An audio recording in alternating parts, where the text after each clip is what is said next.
آج ہمارے اور آپ کے معاشرے کا یہ حال ہو گیا ہے کہ ہمارے لیے جو چیزیں سب سے زیادہ ضروری تھی ہم لوگوں نے ان چیزوں کو چھوڑ دیا ہے، اور جو چیزیں ہمارے لیے زیادہ ضروری نہیں تھی ہم لوگوں نے اس کو اپنے لیے بہت ہی زیادہ ضروری سمجھ لیا ہے۔ اب دور حاضر میں دیکھیں کہ ہر کوئی نعت نبی سنانا چاہتا ہے، ہر کوئی شاعر اسلام بننا چاہتا ہے۔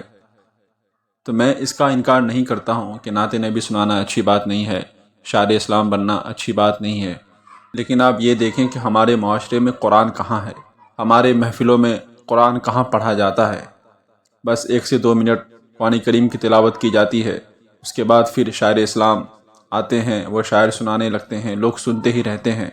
آج تو یہ ہو گیا ہے کہ لوگ خطاب سننا بھی پسند نہیں کرتے ہیں، لوگ یہ چاہتے ہیں کہ بس کوئی نعت سنانے والا آئے، وہ نعت نبی سناتے رہے، ہم سنتے رہیں۔ لیکن جب کوئی خطاب سنانے والا آتا ہے تو ہم سب اپنے گھر کی طرف چلے جاتے ہیں، ہم سب محفلوں کو چھوڑ کے جانے لگتے ہیں۔ یہ کہاں کا انصاف ہے؟ اس طرح کے معاشرے نے ہمارے محفلیں، ہمارے مساجدیں، ہمارے خانقاہ کو تباہ کر دیا ہے۔ اس لیے بہت اچھی بات ہے نعت نبی صلی اللہ تعالی علیہ وسلم سننا، لیکن اس سے زیادہ ہمیں اور آپ کو اپنی زندگی سنوارنے کے لیے بیان سننا ضروری ہے، خطاب سننا ضروری ہے۔ علماء کرام جو فرما رہے ہیں ان کو سننا ضروری ہے، قرآن و حدیث کی باتیں سننی چاہیے، اسی لیے کہ جس طرح اللہ رب العزت کے کلام کا کوئی جواب نہیں ہے، اسی طرح اللہ رب العزت کے کلام کو سننے کا انداز بھی نرالا ہونا چاہیے۔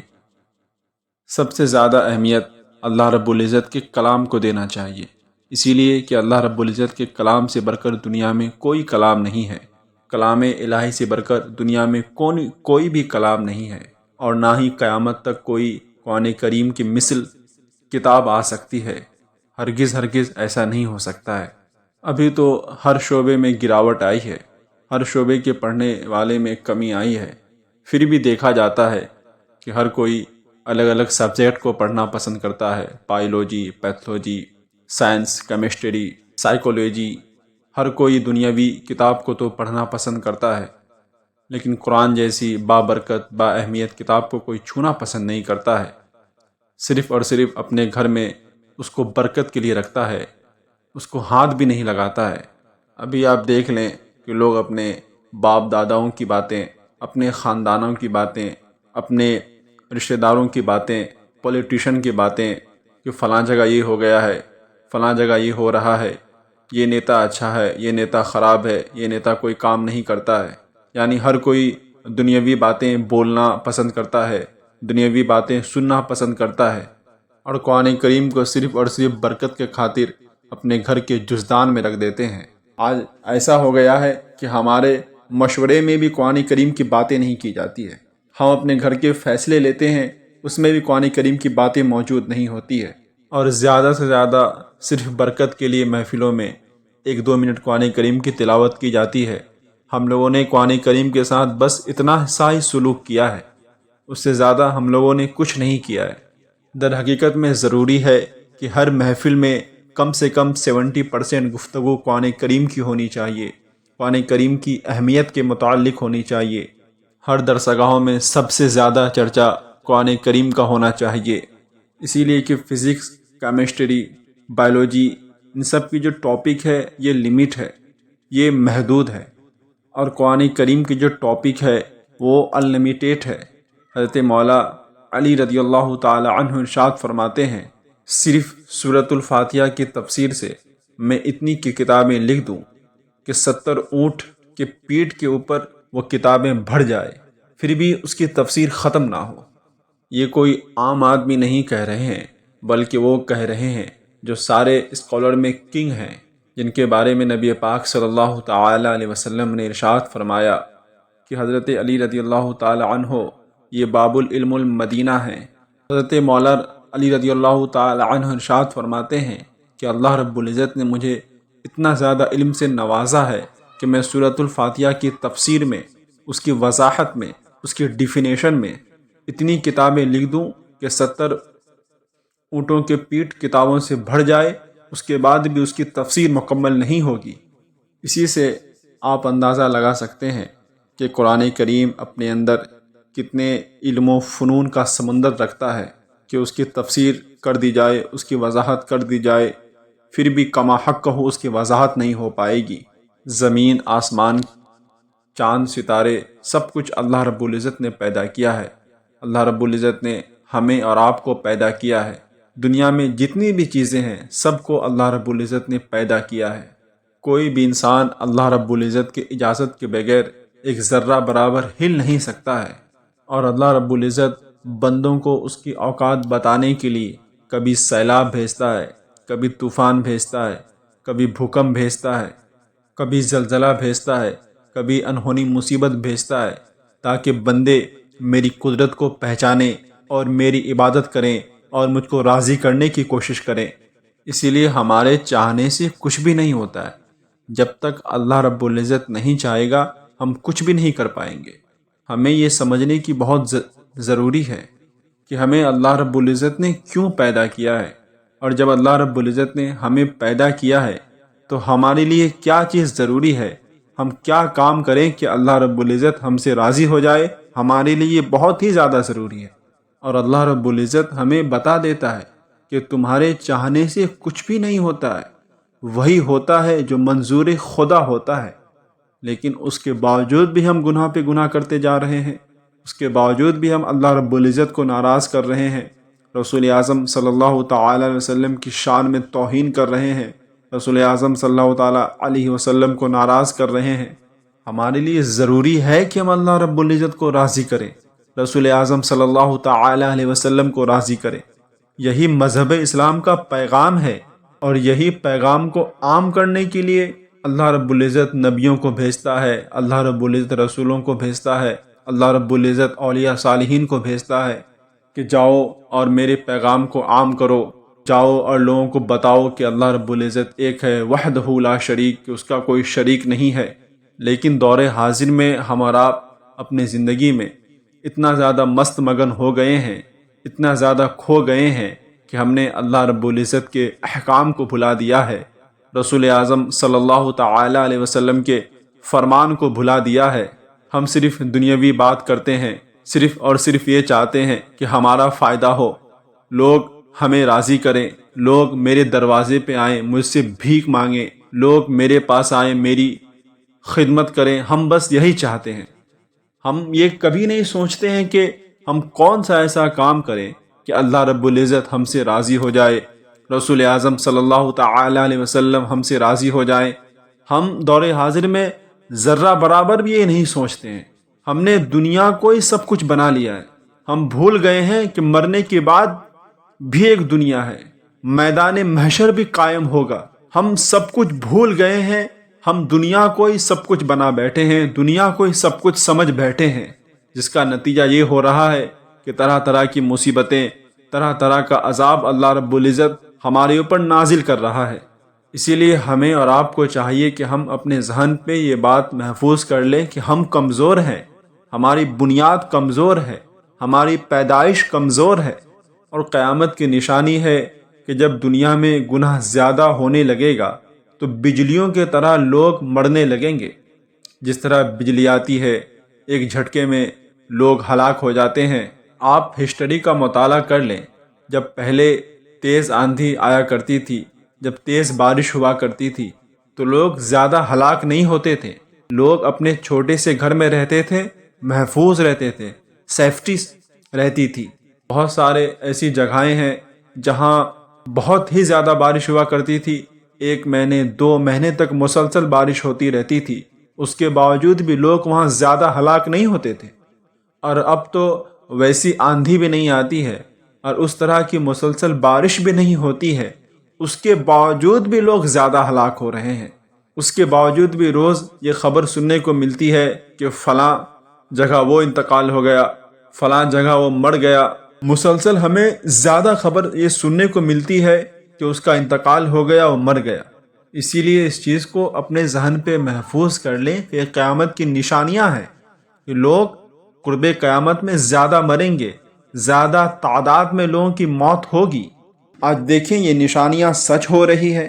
آج ہم اور آپ اپنے معاشرے کا جائزہ لیں، ہم جہاں رہتے ہیں قرب جوار میں جا کر دیکھیں تو ہلاکت زیادہ پائی جائے گی، موت کی خبر زیادہ سننے کو ملے گی، اور دور حاضر میں موت اتنی زیادہ سستی ہو گئی ہے کہ ہر انسان کو ایکٹیو ہونا چاہیے کہ ممکن ہے کہ کل مسجد سے ہمارے مرنے کی آواز آ جائے اور امام صاحب یہ کہیں کہ فلاں بن فلاں کا انتقال ہو گیا ہے، وہ مر گیا ہے۔ ہمیں تو گناہوں سے توبہ کرنا چاہیے کیونکہ موت بہت سستی ہو گئی ہے۔ ہمیں پل بھر کی بھی خبر نہیں ہے کہ ہمارے ساتھ کیا ہونے والا ہے۔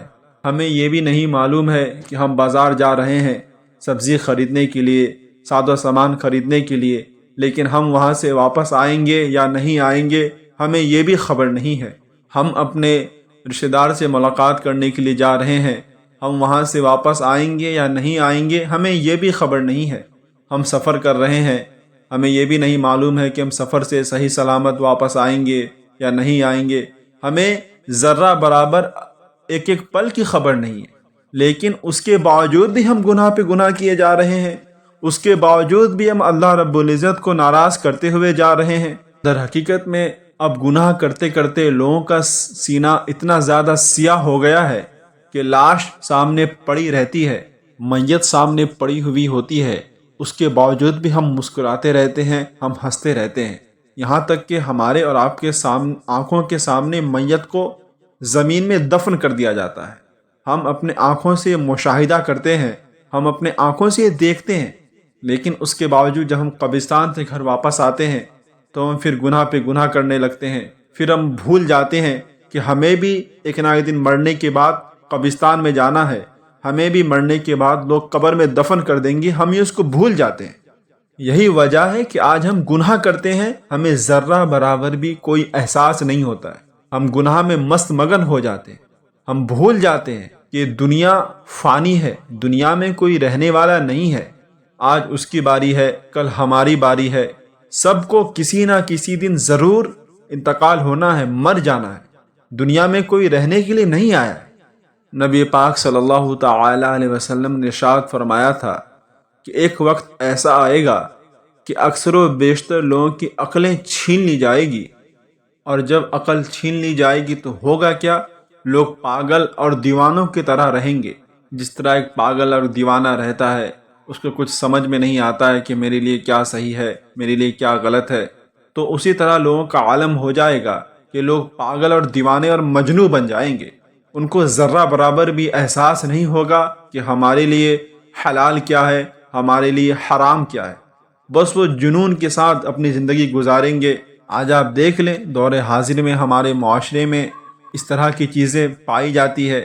ہر انسان کو دیکھیں کہ اس کے اندر یہ سب چیزیں پائی جائے گی، مل جائے گی، کہ ایک جنون اس کے اندر پیدا ہو گیا ہے۔ اس کی عقل جو ہے ایسا لگتا ہے کہ وہ کام کرنا ہی بند کر دیے ہیں۔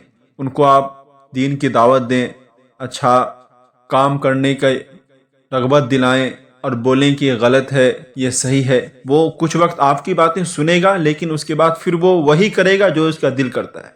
آج لوگ اپنے نفس کی پیروی کرنے لگے ہیں۔ آج جسے جو اچھا لگتا ہے وہ وہی کرنا پسند کرتا ہے، اگرچہ وہ اس کے لیے بہتر نہیں ہے، اگرچہ اس کے لیے صحیح نہیں ہے، لیکن اس کے باوجود بھی وہی کرے گا جو چاہتا ہے۔ اس کا نتیجہ کیا نکلتا ہے کہ کچھ وقت تک وہ خوش رہتا ہے، کچھ وقت تک وہ اپنے نظر میں اچھا رہتا ہے، اپنے نظر میں ہیرو رہتا ہے، لیکن دھیرے دھیرے اس کا انجام اتنا خطرناک ہو جاتا ہے، اس کا انجام اتنا زیادہ برا ہو جاتا ہے کہ زندگی بھر وہ روتے روتے اپنے آنکھوں کو اندھا کر لیتا ہے، لیکن پھر بھی اس کی تکلیف کم نہیں ہوتی ہے۔ یہاں تک کہ اکثر و بیشتر جگہ یہ بھی دیکھا گیا ہے کہ لوگ ڈپریشن میں چلے جاتے ہیں، لوگ کوما میں چلے جاتے ہیں اپنے گناہوں کے سبب، اپنے غلط کارناموں کے سبب۔ اس لیے ہمیں چاہیے کہ ہم اپنے آس پاس میں دیکھیں، ہمیں کبھی وقت ملے تو ہم اسپتالوں میں جا کے دیکھیں کہ وہاں کی کیفیت کیا ہے۔ ہمیں کبھی وقت ملے تو ہم بیماروں سے ملیں، ان سے ملیں جو بیمار ہیں، جو چل نہیں پاتے ہیں، جو اٹھ نہیں پاتے ہیں، جو پی نہیں پاتے ہیں، جن کے پاس دولت ہے لیکن وہ کھا نہیں پاتے ہیں جو ان کا دل کرتا ہے۔ ہم دیکھیں اور سمجھیں کہ جن لوگوں نے اللہ رب العزت کے سامنے اپنی انانیت کا اظہار کیا ہے، اللہ رب العزت اس کو ہلاک کر دیتا ہے۔ اللہ رب العزت اس کو دنیا کے سامنے ایسا ذلیل، ایسا رسوا کرتا ہے کہ وہ اپنی نظریں انسان تو انسان جانوروں کو بھی دکھانا پسند نہیں کرتا ہے۔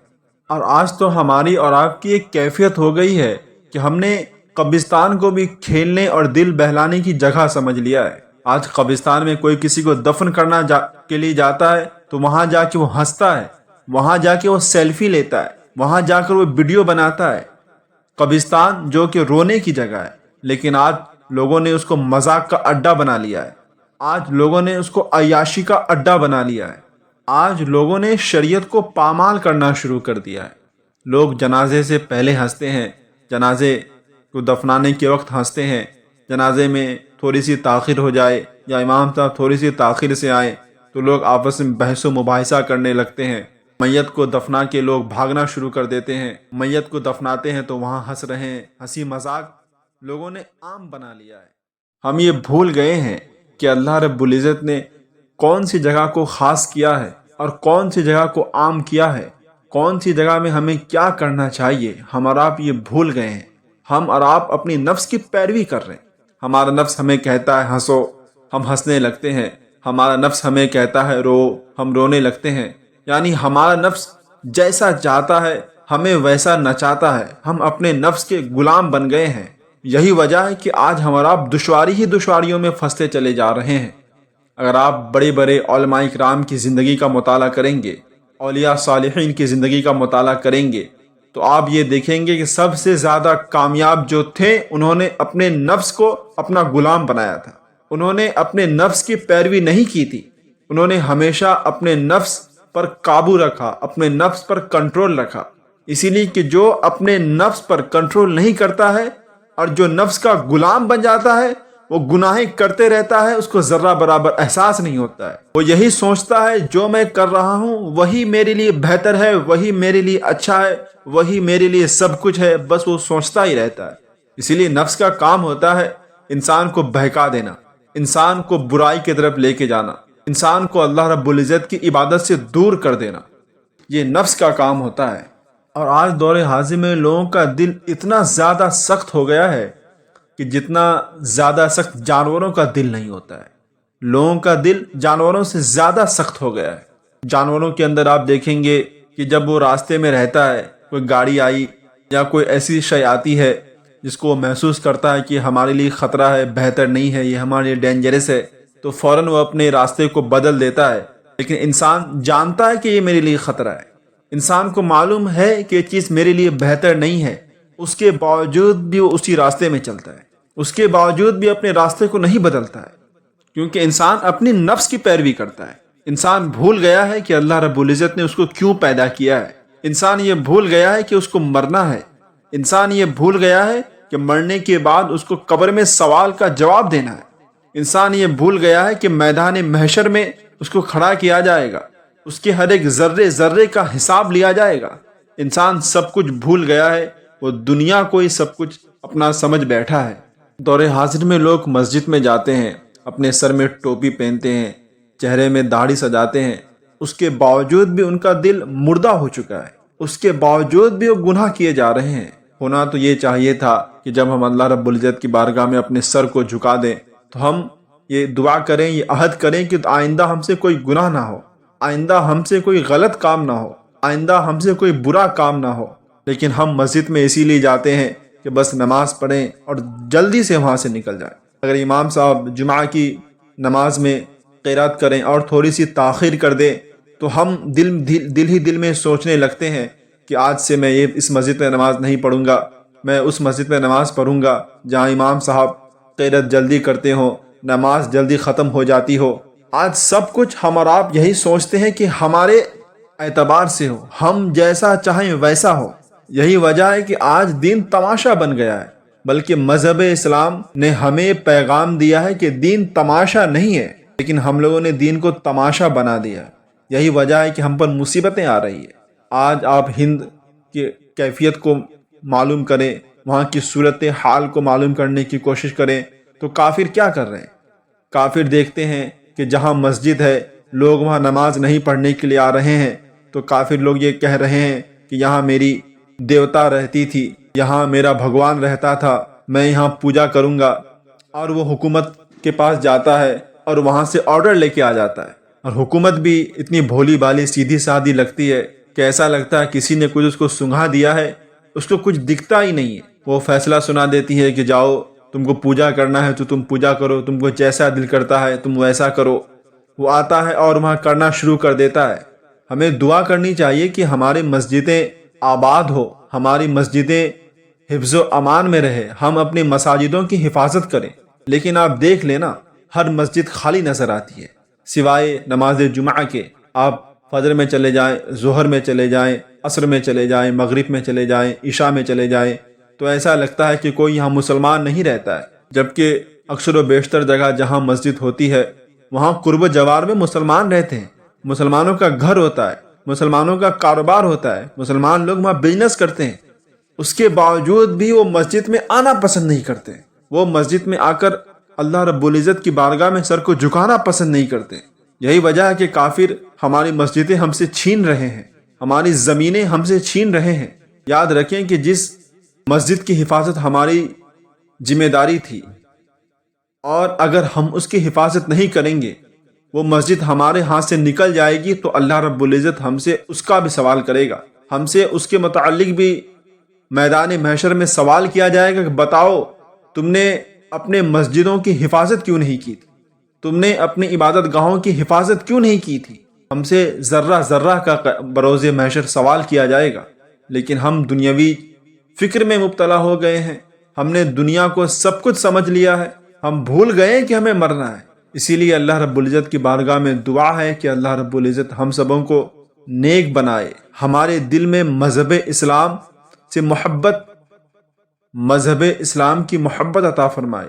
اللہ رب العزت ہم سبوں کو نیک اور سچا پکا مسلمان بنائے۔ آج آپ دیکھ لیں دور حاضر میں کہ لوگوں کا حال کیا ہے، لوگ اپنی ہی زندگی میں مست مگن ہو گئے ہیں۔ ایسا لگتا ہے